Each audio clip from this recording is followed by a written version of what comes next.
So, yeah. नमस्ते. My name is अभिषेक शॉ और करीब 2 दिन बाद मैं वापस आ गया. फिर से मैं वापस आ गया. अपना टॉपिक को कंप्लीट करने के लिए मैं वापस आ गया. I am back again. Friends, body को फिट रखने के लिए हमें योगा करना पड़ता है, हमें एक्सरसाइज करना पड़ता है, हमें अच्छा हेल्दी फूड खाना पड़ता है. बट क्या पता है आपको कि एक कंपनी को स्ट्रॉन्ग करने के लिए, एक कंपनी को फाइनेंशियली मजबूत बनाने के लिए कितना सारा पापड़ बेलना पड़ता है. हम लोग किसी प्रोडक्ट को यूज करते हैं, मे बी लाइक कोई बिस्कुट का पैकेट हो गया, मोबाइल फोन हो गया, कोई सरफ का पैकेट हो गया, ग्रोसरी आइटम्स हो गया, जो कि आप देखते हो टीवी में एडवर्टाइजमेंट या कमर्शियल्स आता रहता है उसी पर्टिकुलर प्रोडक्ट का. तो उस एडवर्टाइजमेंट में आप क्या देखते हो कि प्रोडक्ट के बारे में वो बताता है अच्छे चीज़ें, अलग अलग तरीका यूज़ करता है उन लोग, ताकि लोगों को माइंड में वो चीज़ तो बार बार कंटिन्यूसली आ सके कि एक्चुअल में कौन सा प्रोडक्ट है और क्या काम करता है और क्या हेल्प कर सकता है आपको अपना डेली लाइफ को जीने के लिए, ये कितना हद तक यूजफुल है. This is something which is very important, जो कि मैं हर वीडियो में आपको बोलता हूँ, क्योंकि ये इंपॉर्टेंट है, इसलिए ये इंपॉर्टेंट है. ये कोई इग्नोर करने का चीज नहीं है, क्योंकि अगर इसको आप इस तरीके से नहीं समझोगे तो आप शायद आपको नींद आने लगेगा जो मैं बोलूंगा इसके बाद.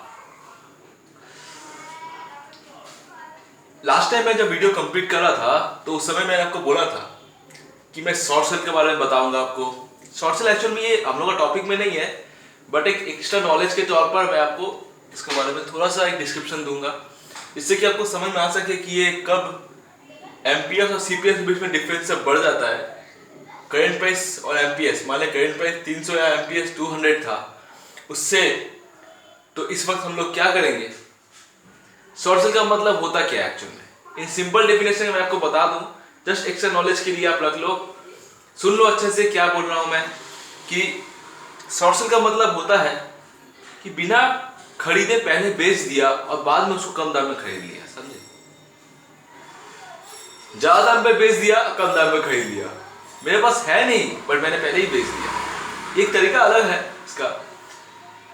इसको जब आप और डेप्थ में जाओगे तो इसका बहुत बड़ा कॉन्सेप्ट है, क्योंकि ये छोटा मोटा चीज नहीं है. ये बहुत इजीएस्ट तरीका है पैसा कमाने का. शेयर मार्केट में पर्टिकुलरली जब मार्केट फॉल कर रहा है तो उसमें यही चीज बहुत हद तक काम देता है. अलग अलग इन्वेस्टर्स को, अलग अलग टाइप्स ऑफ इन्वेस्टर्स को, टाइप्स ऑफ ग्रुप्स को. जैसे कि आपने देखा होगा कि जब मार्च 2020 में जब शेयर मार्केट बुरी तरह क्रैश कर रहा था, तो उस वक्त ये शॉर्ट सेलिंग ही कर रहा था, सबको फायदा दे रहा था, क्योंकि उस वक्त शॉर्ट सेलिंग बहुत तेजी से हो रहा था. और कई कई देशों में तो इस शॉर्ट सेलिंग को बैन कर दिया गया था कि शॉर्ट सेलिंग होगा ही नहीं, आप शॉर्ट सेलिंग नहीं कर सकते. बट इंडिया में फिर भी चलता रहा. बाद में फिर इसको फिर किसी तरह से कंट्रोल करने की कोशिश किया गया. बट ये एक तरीका है, जैसे कि मैंने आपको बोला कि पहले बेच दो, उसके बाद खरीदो. तो उससे होता क्या है, क्या ज्यादा दाम पे बेच दिया और कम दाम में खरीद लिया, मतलब उल्टा हो जाता है. एक पर्टिकुलरली आप सोचो कि उल्टा होता कैसे है, तो इसके बारे में मैं आपको एक डेडिकेटेड वीडियो बना दूंगा अच्छे से, तो उसमें आपको बहुत अच्छे से समझ में आ जाएगा कि ये उल्टा होता कैसे है. और अगर आप चाहो तो मैं पूरा शेयर मार्केट के ऊपर एक थोड़ा सा अपना नॉलेज आपके साथ जरूर शेयर करना चाहूंगा. और इस कॉन्सेप्ट को आगे बढ़ाते हुए मैं आपको बोलना चाहता हूं, नमस्कार. मेरे वीडियो में स्वागत है आपका, स्वागत है आप सभी लोगों का. तो मैं क्या बोल रहा था शॉर्ट सेल के बारे में. अब मुझे क्या करना है, मुझे इस टॉपिक को मिटाना पड़ेगा. इस टॉपिक को मिटाना नहीं, जो मैं इस बोर्ड में लिखा था उसको मिटाऊंगा. गलत बोल दिया था मैंने, सॉरी, गलत नहीं, नहीं बोलना चाहिए गलत, okay. Opportunity to understand future में क्या कंपनी कितना रिटर्न देगा नहीं देगा। एमपीएस जो बोलता था मैंने, एमपीएस कैसे फाइंड आउट होता है, EPS into P ratio, price to the earning ratio, जो मैंने बोला था, price MPS divided by EPS, earning per share, earning market price per share divided by earning price per share, we get that P ratio. Yeah, so actually it is very important for finding out answers in solving sums which is given in your exams. तो exam time में आपको ये बहुत हद तक देता है फायदा, बट एक्चुअल में इसको और बेसिक से कॉन्सेप्ट के साथ मतलब घुस के समझने की कोशिश करोगे तो आपको बहुत कुछ निकलेगा कि एमपीएस एक तरीका अलग तरीका है कैलकुलेट करने का, वो भी एक्सपेक्टेशन ही है, जैसे मैंने लास्ट टाइम आपको बताया था कि एक्चुअल में कितना हो सकता है, और उसके हिसाब से उन लोग फिर प्रेडिक्ट करने का मतलब तरीका शुरू हो जाता है, और फिर उन लोग बताता है कि हाँ पी रेशियो इतना होगा इसका, अगर ये अभी चल रहा है इस तरीके से इसका मतलब इसका पी रेशियो आगे और बढ़ेगा। मार्केट कैपिटलाइजेशन के हिसाब से डिवाइडेड बाय आउटस्टैंडिंग शेयर्स, जो कि मैं कल उस दिन नहीं बोला था आपको, आज मुझे ये बोलना जरूर चाहिए कि एक्चुअल में एमपीएस का निकालने का तरीका होता है मार्केट कैपिटल, जो आपका मार्केट में कैपिटल क्या चल रहा है, divided by outstanding shares. Outstanding shares मतलब क्या, जो इसमें अभी भी ट्रेडिंग होना बचा हुआ है, मतलब ऐसा हो सकता है, मैं आपको बताऊंगा इसके बारे में, मैं आपको गलत नहीं बताना चाहता, इसलिए मैं इसके बारे में और आगे नहीं जाऊंगा, कि बस मुझे इतना पता है कि मैंने देखा था इस चीज को कि market capital divided by outstanding shares divide करके आपको एमपीएस निकलता है। अब मार्केट कैपिटल कितना है, कितना अमाउंट में है, वो आपको बहुत ज़्यादा डिटेल में जाकर समझना पड़ेगा, तो आपको मैं उस तरह नहीं ज़्यादा लेना चाहता, क्योंकि उसमें मुझे भी समझना है, आपको भी समझना है, तो मैं आपको जो टॉपिक है पर्टिकुलरली मैं उसको बताने का चेष्टा करूंगा। मैंने आपको बता दिया कि शॉर्ट सेल क्या होता है, एमपीएस का प्रेडिक्शन किस तरह से करना पड़ता है, क्या हो सकता है एमपीएस मार्केट में कितना बढ़ सकता है कितना नहीं बढ़ सकता है, उसके हिसाब से हम लोग डिवाइड करते हैं। But whatever I am going to tell you is actually true, सही है, बिल्कुल गलत नहीं, कुछ भी मैं बोल नहीं रहा हूँ, जो मैं बता रहा हूँ मैंने सीखा है, और उस सीखने के साथ ही मैं आपको एक्सप्लेन कर रहा हूँ, तो प्लीज मुझ पर विश्वास करना और इस वीडियो को पूरा देखना, अंत तक देखना कि मैं क्या बोलने की कोशिश कर रहा हूँ।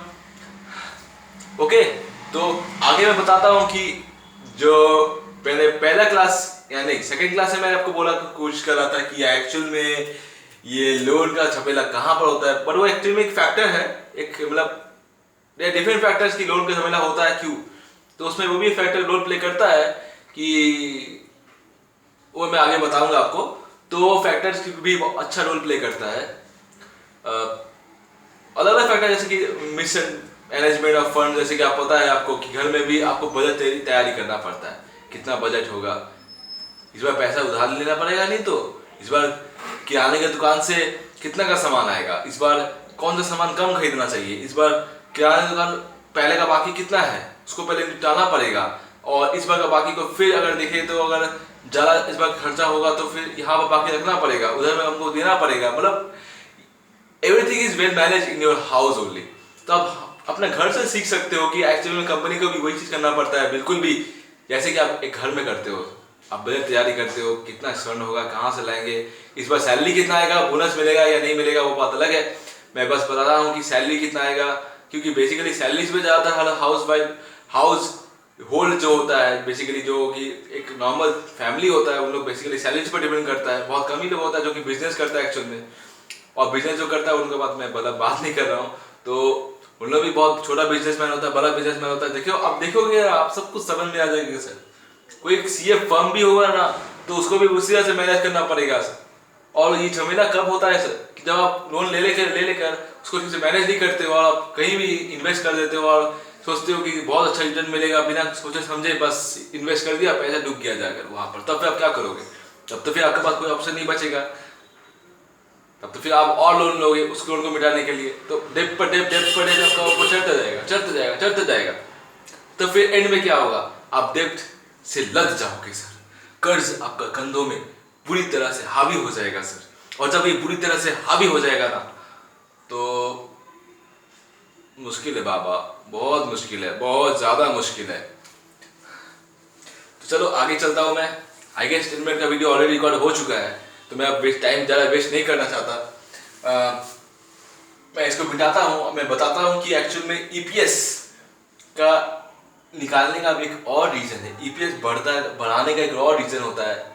मैंने बोला कि ईपीएस बढ़ाने का रीज़न क्या क्या होता है, मैंने आपको बता दिया, बट वो क्यों बढ़ाया जाता है, कैसे बढ़ाने का, जो पैतरा मैंने बोला था उस दिन आपको कि वो क्या क्या यूज़ करता है, आपको एक एग्जाम्पल देकर मैं आपको एक्सप्लेन करूंगा कि वो क्या पैतरा यूज़ करता है और ईपीएस उससे कैसे बढ़ जाता है। और उसके बाद मैं आपको जो बताऊंगा मेन चीज़ की एक्चुअल में क्या है कि किधर से वो लोन का रिस्क आ जाता है, ऑपरेटिंग फिक्स कॉस्ट का रिस्क आ जाता है, फाइनेंशियल फिक्स कॉस्ट का रिस्क आ जाता है, उसके बाद कंबाइंड फिक्स कॉस्ट का भी रिस्क आता है, और इस रिस्क के साथ शुरू होता है आपका कर्ज में, आपका कंधों में वो कर्ज से बिल्कुल बहुत ज़्यादा कर्ज आ जाता है ना, मैनेज करना बहुत मुश्किल हो जाता है। But I would say that please इस वीडियो को ज़रूर देखना, एंड तक देखना, और मैं क्या क्या बोल रहा हूँ प्लीज़ बहुत तक कॉन्सेप्ट के साथ ध्यान से देखना। तो चलो मैं आपको रेडी करके देता हूँ कि मैं क्या बता रहा हूँ फिर से। ओके, तो इसको मैं मिटाता हूँ थोड़ा सा।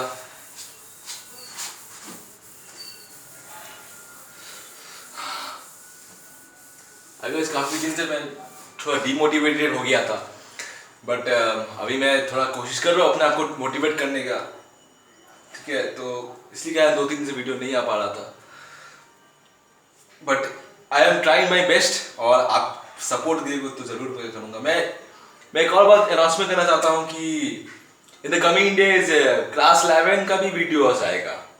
क्लास 11 का जो भी टॉपिक्स है, जो कि बेसिक्स है, जनरल जिसको कहते हैं, अकाउंट्स किसे कहते हैं, अकाउंटिंग किसे कहते हैं, अकाउंटिंग पॉलिसीज किसे कहते हैं, बुक कीपिंग किसे कहते हैं, वो आपको सब मिलेगा मेरे चैनल पर।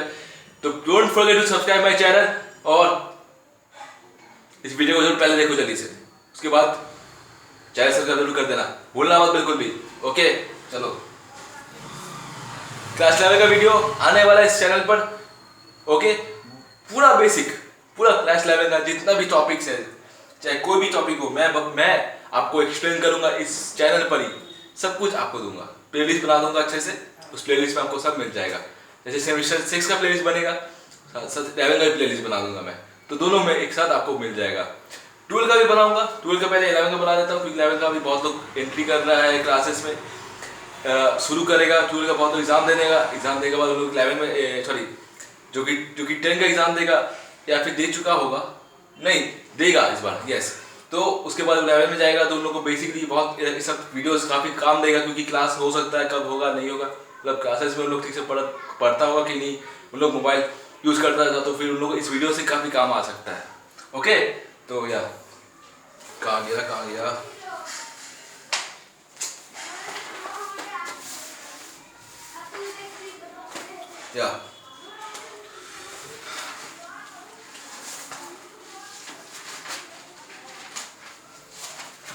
या सो एग्जाम्पल था। मैं एग्जाम्पल क्या है कि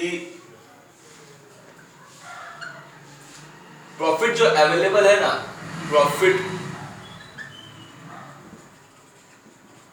अवेलेबल कितना है, 10 लाख है।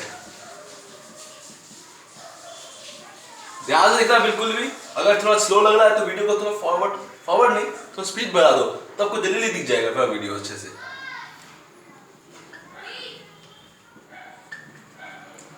आई गेस ये ईपीएस है।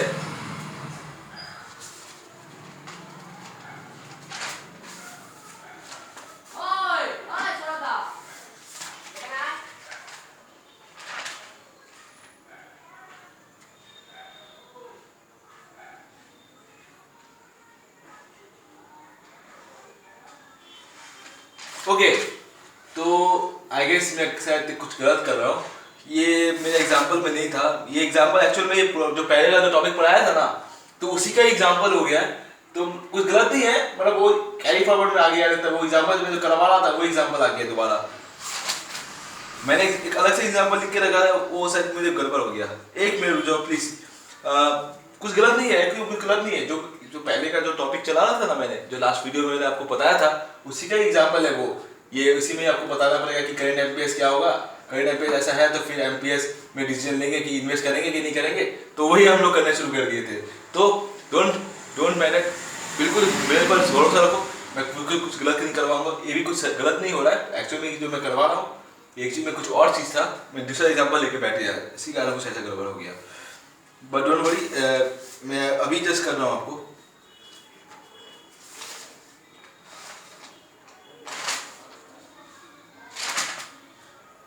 ओके, तो मैं इसको मिटा देता हूँ अच्छे से।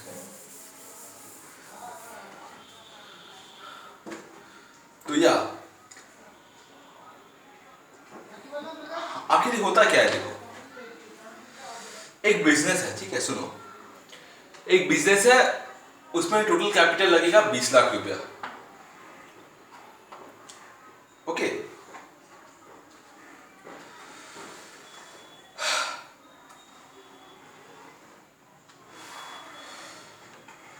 उसमें टोटल कैपिटल लगेगा 20 लाख रुपया। तो उस 20 लाख को आप कैसे लाओगे? आप इक्विटी शेयर इशू करोगे, उससे आ सकता है 20 लाख रुपया। Okay done. किससे और किससे आ सकता है? इक्विटी शेयर से भी आ सकता है, और एक होता है डेप्थ, यानी कि डिबेंचर इशू करना, और क्या हो सकता है, लोन लेना, या ये दोनों चीज से आप ला सकते हो। बट एक्चुअल में ये जब आप इसको फिगर आउट करोगे ना, तो आपको समझ में आएगा कि एक्चुअल में होता कैसे है। चीज तो होता कैसे है कि यहीं पर जगह में ईपीएस का खेल आता है, और इसी को ही मैनेज करने के कारण ईपीएस बदलता है। आई गेस बहुत लोग, देखिए बहुत लोग सोचता होगा कि भैया मैं कंपनी तो शुरू कर रहा हूं, तो मैं अपना कैपिटल यूज करूंगा, ठीक है, मैं किसी दूसरे से क्यों लोन लूंगा और क्यों अपना पे बोझ डालूंगा कि लोन भी लेना है, उसका कैपिटल का फंड को लुटाना चुकाना भी है, तो वो मैं क्यों लूंगा। तो हाँ, बहुत लोग सोचता है बस के बारे में, तो उन लोग फिर वो लोन लेने पे रुक जाता, नहीं लेता है। बट एक्चुअल में किसी कंपनी के लिए ना ये लोन बहुत हद तक फायदेमंद होता है। कैसे फायदेमंद होता है, मैं इसी फायदेमंद के बारे में बता रहा हूँ कि ये फायदेमंद क्यों होता है, और ये इसका ईपीएस के साथ क्या रिलेशन है, वो भी मैं आपको एक्सप्लेन कर रहा हूँ। जैसे मान लो कुछ शेयर्स ले लो, आप एक कैटेगरी ले लो, फर्स्ट कैटेगरी, दूसरी कैटेगरी ले लो, सेकंड कैटेगरी। तो फर्स्ट कैटेगरी में क्या है कि इसमें आप लोन नहीं ले रहे हो, नो लोन्स, इसमें आप लोन ले रहे हो, मे बी आप लाइक डिबेंचर इशू कर रहे हो या लोन टेकन कर रहे हो, जो भी आपका है, डेब्ट ले रहे हो। तो शेयर शुरू करने से पहले सेल हो रहा है, तो शेयर्स का पहला वैल्यू हो गया, let's we consider sale as 60 lakhs। तो यहां पर 60 लाख करके दोनों ले लिया मैंने। इससे हम लोग क्या करते हैं, फिर वही बात, हम लोग एग्जांपल ले रहे हैं, तो फिर प्लस माइनस हम लोग यहाँ पर वेरिएबल कॉस्ट करते हो, 40,000 कर दो वेरिएबल कॉस्ट को माइनस, या 40,000 ही करके हम लोग कर सकते 30,000 कर दो। फिगर मैं बिल्कुल मैं दिमाग पर ले रहा हूँ, मैं खुद किसी कहीं से कॉपी नहीं, मैंने फिगर खुद बनाया था ये चीज, तो मैं उसी को कॉपी नहीं कर रहा हूँ, मैं फिर अलग से कोई फिगर ले रहा हूँ, जिससे कि आपको और अच्छे समझ में आ सके कि मैं किसी को कॉपी नहीं कर रहा हूँ बिल्कुल भी, और मैं आपको सिर्फ कॉन्सेप्ट बताने की कोशिश कर रहा हूँ कि यहाँ पर कॉन्सेप्ट क्या है था, कि क्यों आखिर में ईपीएस का लोन यहाँ पर आता है, और क्यों हम लोग को लोन लेना पड़ता है, लोन से कितना फायदे होता है, या फायदा तो होता ही है, बट एट द एंड आप समझ गए होंगे क्या होता है। लेकिन बट या अच्छे से मैनेज करने पर ही लोन का फायदे होता है, अच्छे से मैनेज नहीं करोगे तो लोन का फायदा कुछ नहीं मिलेगा, कुछ भी नहीं मिलेगा। तो यहाँ वेरिएबल कॉस्ट भी सेम ही होगा,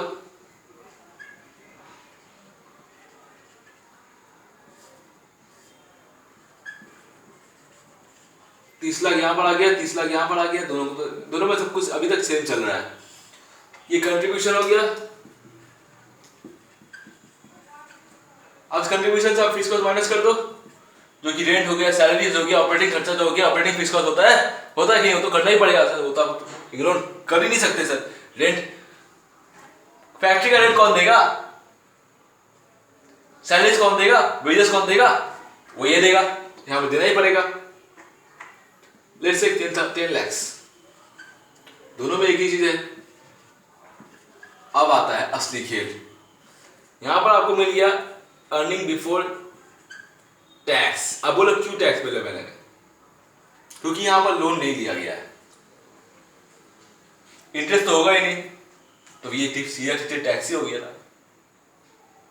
इंटरेस्ट होगा क्या, होगा क्या, नहीं होगा, फिर तो क्या बोला, ईबीटी हो गया, सीधा tax, no interest. I guess. और आपको मैं इजली समझा देता हूँ।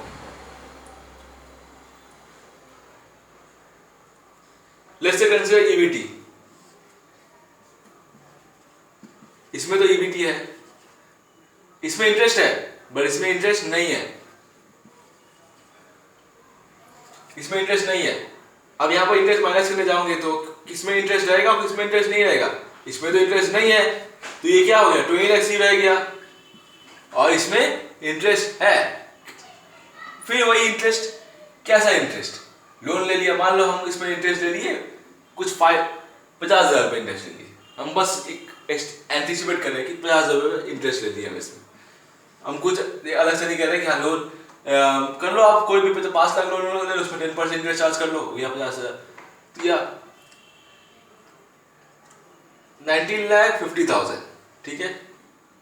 देखो अब एक्चुअल में देखो होता क्या है, यहाँ पर हो गया 20,000, यहाँ पर हो गया 50,000, और अब टैक्स माइनस कर दो, लेट्स से टैक्स एट 40% या 50% कर दो, और इजी हो जाएगा थोड़ा, क्योंकि यहाँ टैक्स 50% होगा, 10 लाख 50% माइनस हो गया है। यहाँ पर कितना हो गया इसका, कितना 50% कितना होगा इसका, हो जाएगा आपका, अगर 20 लाख में 10 लाख होता है, जिसका होगा 9,25,000,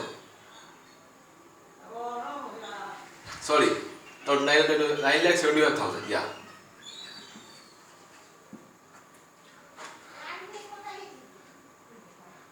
या 9,75,000 माइनस हो जाएगा, तो यहाँ पर कितना बचेगा?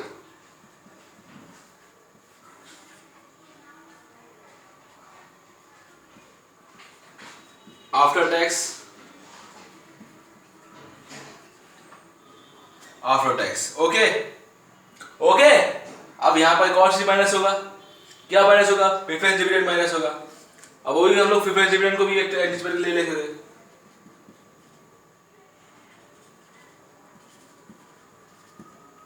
प्रेफरेंस डिविडेंड कितना हो गया? 2 लाख हो गया।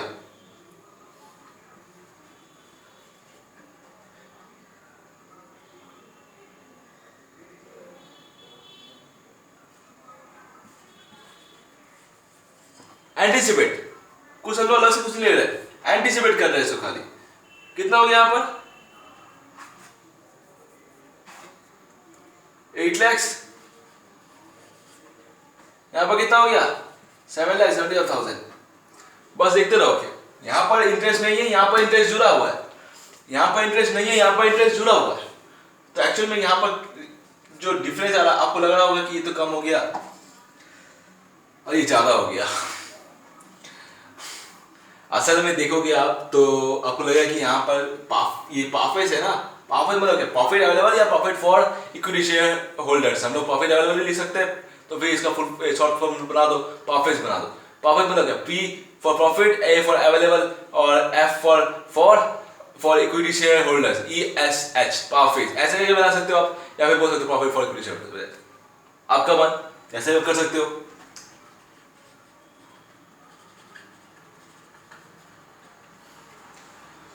प्रॉफिट अवेलेबल, ठीक है। अब हम लोग एक तो और एंटिसिपेट करते हैं, लेट्स से यहाँ पर हम लोग नंबर ऑफ इक्विटी शेयर से माइनस करते हैं और ईपीएस निकालते हैं कि ईपीएस किस में ज्यादा आया और किस में कम आया, और ईपीएस किधर भी काम आता है, किधर भी काम नहीं आता है। ओह मैन, अब बहुत अच्छा चीज आने वाला। और यहाँ पर हम लोग नंबर ऑफ इक्विटी शेयर से डिवाइड कर देते हैं इसको, equity shares. Let's say equity shares को हम लोग ले लेते हैं 2 लाख।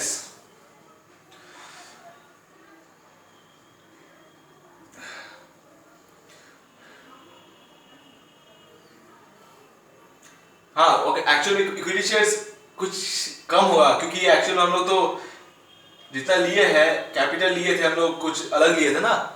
मतलब देखो हम लोग क्या बोले शुरू में, क्या बोले थे, कोई भी कैपिटल होता है 20 लाख का होता है ना, तो 20 लाख के ऊपर हम लोग लिए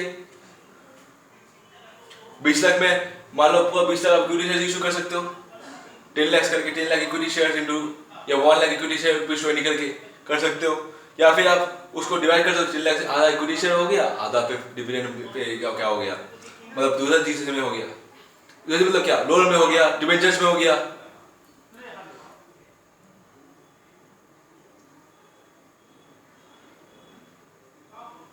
क्या ऐसे भी कर सकते हो आप। प्रेफरेंस डिविडेंड अगर नहीं लेने से भी ज़्यादा बेटर होगा, क्योंकि हमको लग रहा है ना कि प्रेफरेंस डिविडेंड अगर मैं ले लेता हूँ यहाँ पर, मैं तो एंटिसिपेट में कर रहा था प्रेफरेंस डिविडेंड ले लेता हूँ यहाँ पर, तो फिर मेरा कैपिटल जो होगा 3 भाग में डिवाइड हो जाएगा, वो होगा इक्विटी शेयर में डिवाइड हो जाएगा, फिर प्रेफरेंस शेयर में डिवाइड हो जाएगा, फिर लोन में डिवाइड हो जाएगा। तो अगर 3 चीज हो जाएगा तो फिर शायद और डिफिकल्टी भी पैदा हो जाएगा, लेकिन डिफिकल्टी पैदा होगा तभी तो ज़्यादा बेटर आएगा, वही तो थोड़ा अच्छा लगेगा, थोड़ा मजा आएगा। बट यहाँ पर जब मैं 2 लाख प्रेफरेंस डिविडेंड लिया, बट 2 लाख होना ही चाहिए, क्योंकि 2 लाख होने से फिर 20 लाख अगर 10% चार्ज करेंगे तो फिर 20 लाख में आपको लेना पड़ेगा, तो 20 लाख में कैपिटल ही एक्चुअली पूरा, तो ये भी शायद नहीं हो पाएगा। इस पर ध्यान दो अच्छा से, क्योंकि मैंने जो किया ना, मैं सिर्फ एक रैंडम फिगर बैठाकर आपको एक्सप्लेन करने की कोशिश कर रहा था। मैं एक रैंडम फिगर बैठाया, आपको एक्सप्लेन करा, मैंने फिगर बैठाया एक्सप्लेन किया, बट एक्चुअल में होता क्या है ना, देखो होता क्या है कि जब कैपिटल स्ट्रक्चर बनता है ना, कैपिटल स्ट्रक्चर, तो उसमें क्या होता है ना कि एक होता है पूरा का आप इक्विटी शेयर्स इशू कर दो, या फिर आप ऐसे कर दो, या फिर आप इक्विटी शेयर्स ले लो, फिर ले लो आप लोन ले लो, या पहले प्रेफरेंस शेयर्स ले लो, ये 3 भाग में डिवाइड कर सकते हो, या पूरा एक ही में ले सकते हो, ये चीज तो होता है। तो जब एक ही में लोगे तब लोन भी आपको ले होगा, इसमें प्रेफरेंस डिविडेंड भी होगा, इसमें इक्विटी शेयर्स भी होगा, इक्विटी शेयर कितना कम जाएगा, पर इसमें इक्विटी शेयर बढ़ जाएगा, बढ़ेगा ना। तो अब जब बढ़ेगा तो फिर क्या होगा, आप ही देखो ना, मान लो आप 8 लाख से डिवाइड करते हो 1 लाख को, मान लो थोड़ी 2 लाख को 2 लाख से कर दो, तो कितना आता है 4 आएगा। अगर यहाँ पर वही चीज आप करो 1 लाख से, क्योंकि इक्विटी शेयर तो कम हो गया, तो कितना होगा। हम एंटिसिपेट कर रहे हैं बस, कि हमको आपको कोई एक्सप्लेन नहीं दे रहे कि हाँ इसका 20 लाख है, उसके बाद से फिर सम बनाओ, नहीं, हम बस आपको एक्सप्लेन कर रहे हैं कि क्या कॉन्सेप्ट था। 7.75 आया। इक्विटी शेयर कम करने पर ईपीएस बढ़ जाता है, और वही सिस्टम उन लोग को फायदा उठाने की कोशिश करता है कि इक्विटी शेयर किस तरह से कम किया जा सके, क्योंकि हर बार इक्विटी शेयर्स ही एक्चुअल में ईपीएस को बढ़ाने का हेल्प करता है, किसी भी ऑर्गेनाइजेशन को, किसी भी कंपनीज को ये बहुत हद तक हेल्प करता है। आई एम नॉट कहीं भी मैं कुछ गलत नहीं किया, आप देखो ध्यान से, ऐसे भी एंडर फिगर ले लेकर एक बनाया, और यहाँ पर प्रॉफिट लेवल आपको दिखा दिया। आपको देखो ये सम में जो है ना इनकम स्टेटमेंट ही है, इसको मैंने 2 बार 3 बार बना दिया। देखो आप कितना से प्रैक्टिस हो गया आपका, इससे इनकम स्टेटमेंट प्रैक्टिस हो गया, और साथ साथ यहाँ पर डबल इक्विटी शेयर डिवाइड करके आप पता कर लिए कि अगर एक चीज में आप करते हो तो आप इक्विटी शेयर से पूरा का पूरा पैसा ले आओ, तो आपको क्या होगा, ऐसा आने का आ जाएगा। बट वही है कि अगर आप इक्विटी शेयर कम लाते हो और फिर प्रेफरेंस शेयर लाते हो, कुछ लोन से ले आते हो, तो आपको क्या होगा, एट द एंड आपका इक्विटी शेयर कम जाएगा। जो नंबर ऑफ इक्विटी शेयर कम जाएगा तो उससे क्या निकलेगा, जला ईपीएस निकलेगा। एक्चुअल में प्रॉफिट तो वही है, प्रॉफिट कुछ बदला नहीं, चेंज हो रहा है, प्रॉफिट जो था वैसा ही है, बट ईपीएस थोड़ा बढ़ जाएगा। क्यों बढ़ जाएगा, क्योंकि वहां पर फिर से कम गया। टेक्निक है सर, टेक्निक है, इसी टेक्निक को यूज करता है हम लोग बहुत तरीके से अपना, ये मतलब क्या बोलते हैं, एमपीएस बनाता है, पीएसयू को हेल्प करता है इंक्रीज होने करने में, और उससे ज़्यादा मार्केट में उन लोग का कुछ थोड़ा वैल्यू बढ़ जाता है, वैल्यू बढ़ता है तो उन लोगों में और ट्रेडिंग होता है, ट्रेडिंग होने से उन लोग का कैपिटलाइजेशन बढ़ता है, कैपिटलाइजेशन बढ़ने पर उन लोग गुडविल बढ़ता है, और गुडविल बढ़ेगा तो आप जानते हो कि कोई भी कंपनी, कोई भी उससे जुड़ना चाहेगा, उससे कंपनी बिजनेस करना चाहेगा, उसका नाम मार्केट में नाम होगा।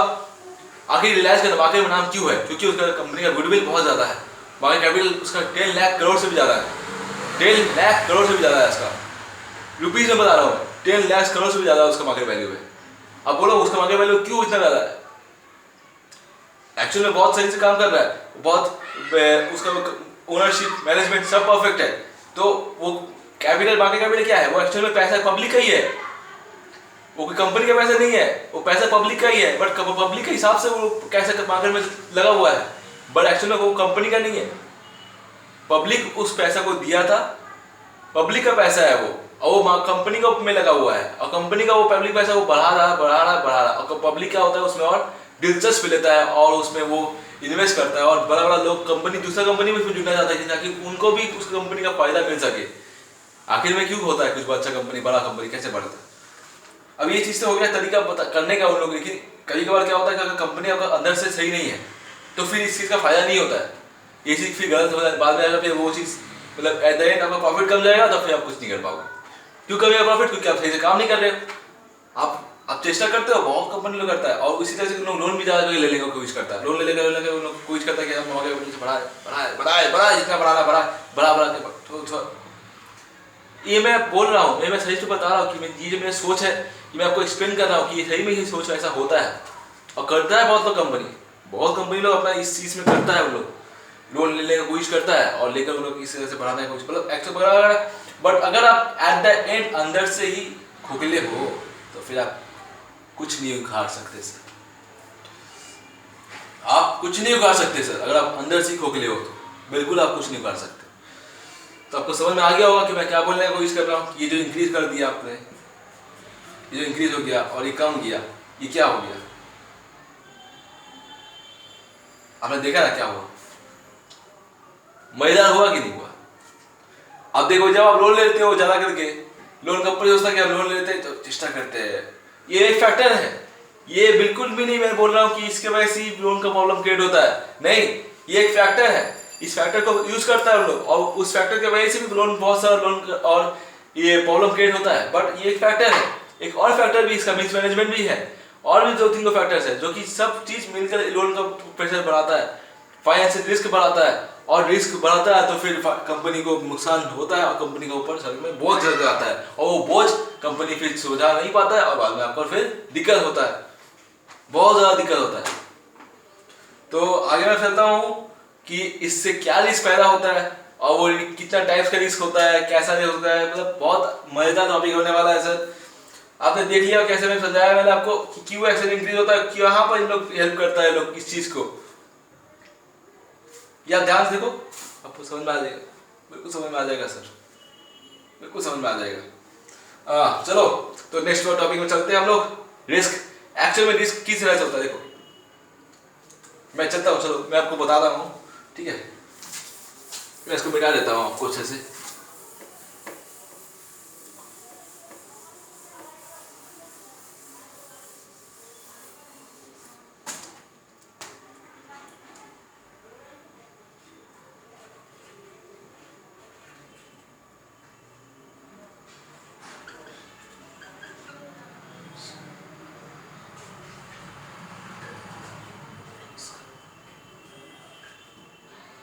Depth creates risk if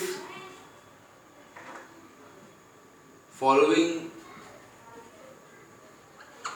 factors are not considered.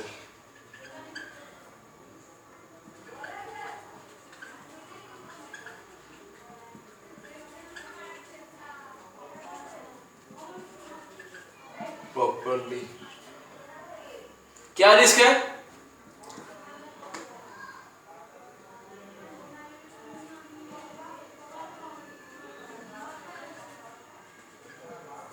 Dissolution, company closed because of excessive burden of loan, excessive mismanagement of debt capital,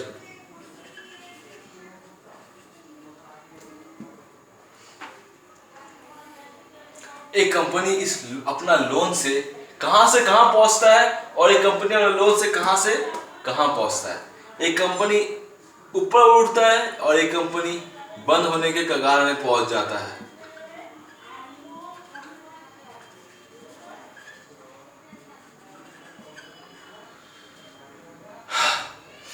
तो मैं बताया क्या बोल रहा हूं, बंद होने के कगार में पहुंच जाता है। तो आप समझ सकते हैं कि कितना मिसमैनेजमेंट होता है किसका।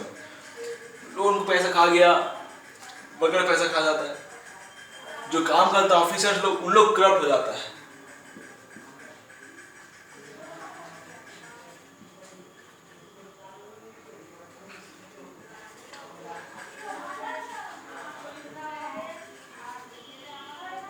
करप्शन इनसाइड ऑर्गेनाइजेशन, बहुत करप्शन पैदा हो जाता है। करप्शन बहुत बड़ा बड़ा रिस्क क्रिएट कर देता है। आखिर देखो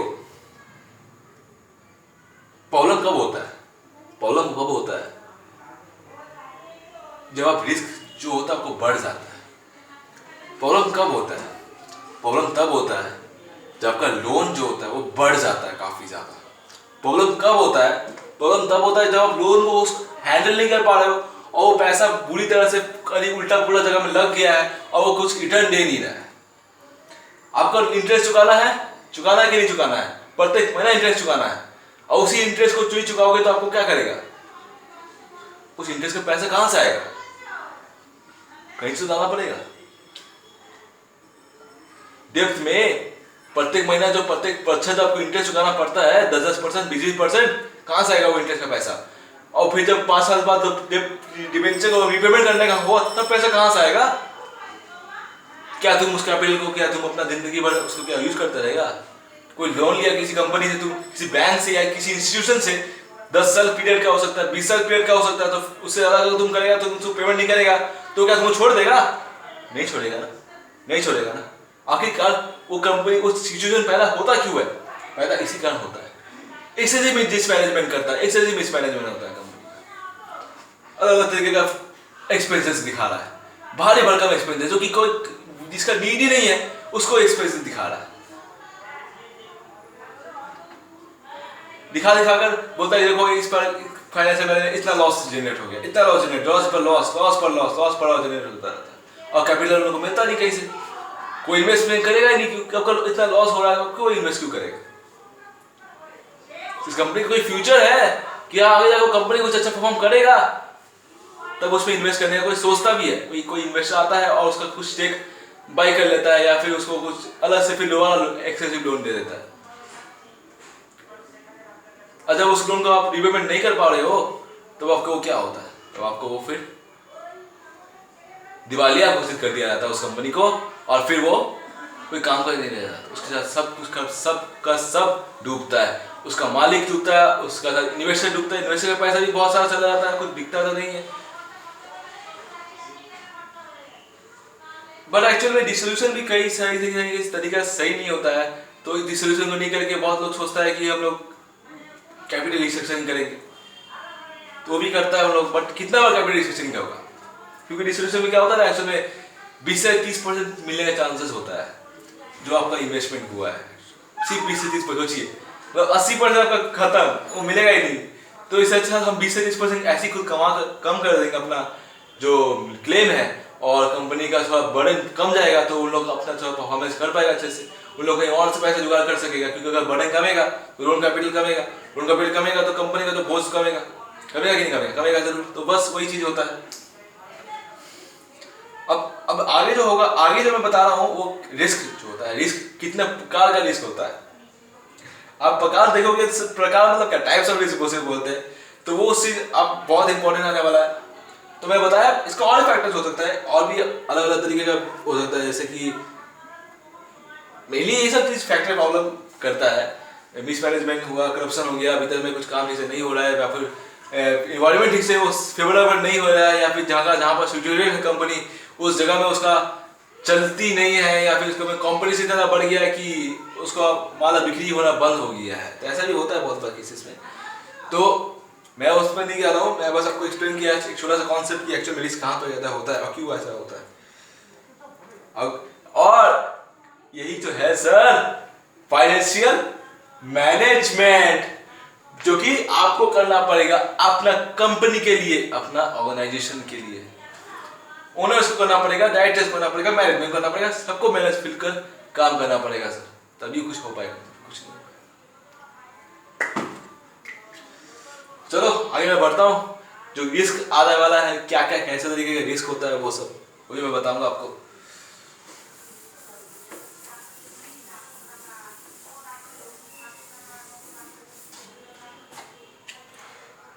टाइप्स ऑफ रिस्क।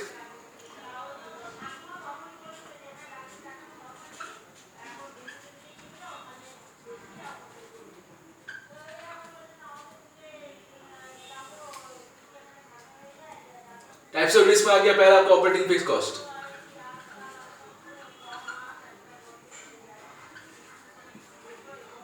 मैं एक बार सबको बार बोल रहा हूँ सर, मैं बिल्कुल गलत कुछ नहीं पढ़ा रहा, मैं बिल्कुल गलत नहीं पढ़ा रहा। मैं भी अच्छा से लिख कर रखता हूँ, मैं क्या पढ़ाने की कोशिश कर रहा हूँ, आज क्या पढ़ाऊंगा नहीं पढ़ाऊंगा, मैं उसको पहले लिख लेता हूँ अच्छे से, तब जाकर मैं आपको बता रहा हूँ। मैं भी किसी सीखता हूँ, मैं भी कोई हैवान नहीं, मैं भी एक इंसान ही हूँ। मैं आपको एक बात बहुत अच्छे से बोल देता हूँ कि मैं बिल्कुल कोई गलत चीज़ नहीं पढ़ाता, जो भी पढ़ा रहा था मैं एकदम सही चीज़ पढ़ाता और बिल्कुल वो कॉन्सेप्ट के साथ पढ़ाता हूँ। इसमें कोई भी डिफिकल्टी, कोई गलत नहीं है। Operating fix cost, financial fix cost,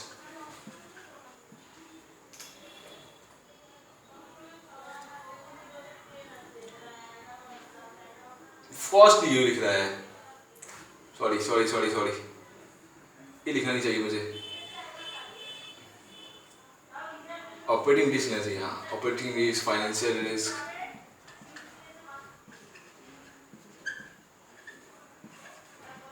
combined risk, आखिर ये क्यों पैदा होता है, अब लिखना चाहिए ऑपरेटिंग फिक्स कॉस्ट।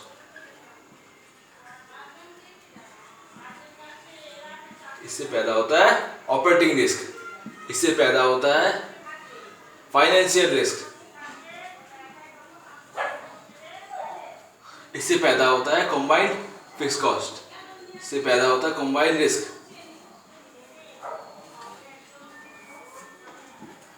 इसका एग्जांपल आपको पता होगा, रेंट हो गया, सैलरीज हो गया, इसका एग्जांपल आपको पता होगा,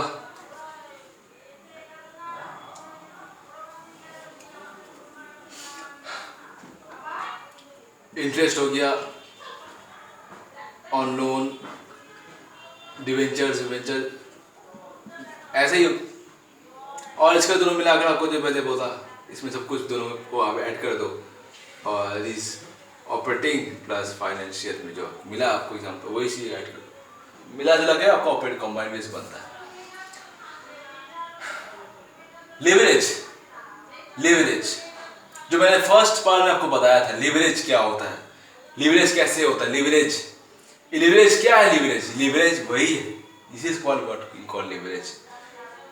ये लिवरेज एक्चुअल में ये रिस्क जो आने वाला है ना, उसको हम लोग एक पर्टिकुलर कॉन्सेप्ट का नाम दिया है, उस कॉन्सेप्ट का नाम है लिवरेज, उसी कॉन्सेप्ट को ही हम लोग पढ़ेंगे, operating leverage, financial leverage, combined leverage, उसको नाम दिए हैं कि एक्चुअली ये क्या है, ये this is what we call risk. कितना रिस्क है, ज्यादा रिस्क है, कम रिस्क है, ज्यादा रिस्क है, कम रिस्क है, ज्यादा रिस्क है, कम रिस्क है, इसी रिस्क है, कम रिस्क है, बेसी रिस्क है, कम रिस्क है, तो फिर उसी को कहते हैं लिवरेज। लिवरेज एक पर्टिकुलरली नाम देखिए हम लोग एक्सटेंड किया गया ऑपरेटिंग लिवरेज। आपने देखा होगा कि बहुत सारा ट्रेडिंग अकाउंट्स में, जो कि जब आप ट्रेडिंग करते हो ना, आप जो करते होंगे, तो उसमें देखा होगा कि आपको बोलता होगा 200% लिवरेज, 300% लिवरेज। वो क्या होता है एक्चुअल में, वो आपका जितना कैपिटल है, आपका जितना डिमेंट में आपका है ना, उसका 200% आपको मिलेगा ट्रेडिंग करने के लिए। बेसिकली आपको लोन नहीं दे रहा है, वो बाद आपको वसूल लेगा, अगर आप नहीं दोगे तो आपको वसूल लेगा, जरूर वसूल लेगा, तो वो एक्चुअली लोन है। तो अगर आप नए ट्रेडर हो, जो कि आप बिल्कुल जानते नहीं हो कि कैसे हो रहा है हैंडल, आप बिल्कुल लिवरेज के साथ ट्रेडिंग बिल्कुल मत करना, लिवरेज लेकर ट्रेडिंग कभी मत करना, क्योंकि अगर आपको लॉस होगा तो वो बंदा, वो जो कंपनी है ना, आपको पीछा छोड़ेगा नहीं, क्योंकि वो आपका सब कुछ ले लेता है सर। सब कुछ ले लेगा मतलब क्या, आपका आधार कार्ड, आपका पैन कार्ड, आपका सब कुछ ले लेता है, सारा डिटेल्स ले लेता है आपका अगर आप नहीं दोगे तो घर तक पहुंच जाएगा आपका पैसा मांगने के लिए अपना। तो फिर उससे आप फंसोगे, तो फिर आप मुझसे मत आगे कहना कि इसलिए आप बोल रहे हो कि ट्रेडिंग में अकाउंट में लिवरेज का शुरू में बिल्कुल मत यूज करना। आपके पास अगर कुछ पैसा खुद का है जमा हुआ, अब उसको अच्छे से इन्वेस्ट कर सकते हो, सोच समझ के और अच्छे से। तो वो चीज़ मैं आपको बता नहीं रहा हूँ, क्योंकि वो चीज़ हम लोग यहाँ पर टॉपिक में है नहीं, तो उसमें जाऊँगा तो मैं आपको बड़ा से वीडियो बनाना पड़ेगा। ओके, तो ये हो गया ऑपरेटिंग लिवरेज।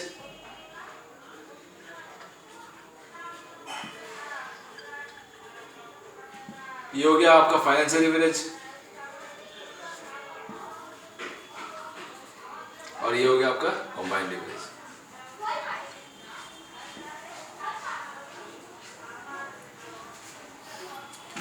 अब हम लोग एक एक करके इसको एक्सप्लेन करते, एक एक करके। ओके, मैं एक बार जस्ट चेक करता हूं कि मेरा वीडियो रिकॉर्ड कहां तक पहुंचा है, कि मैं अनकर बना हुआ, बिल्कुल रुका नहीं एक बार भी। ठीक है,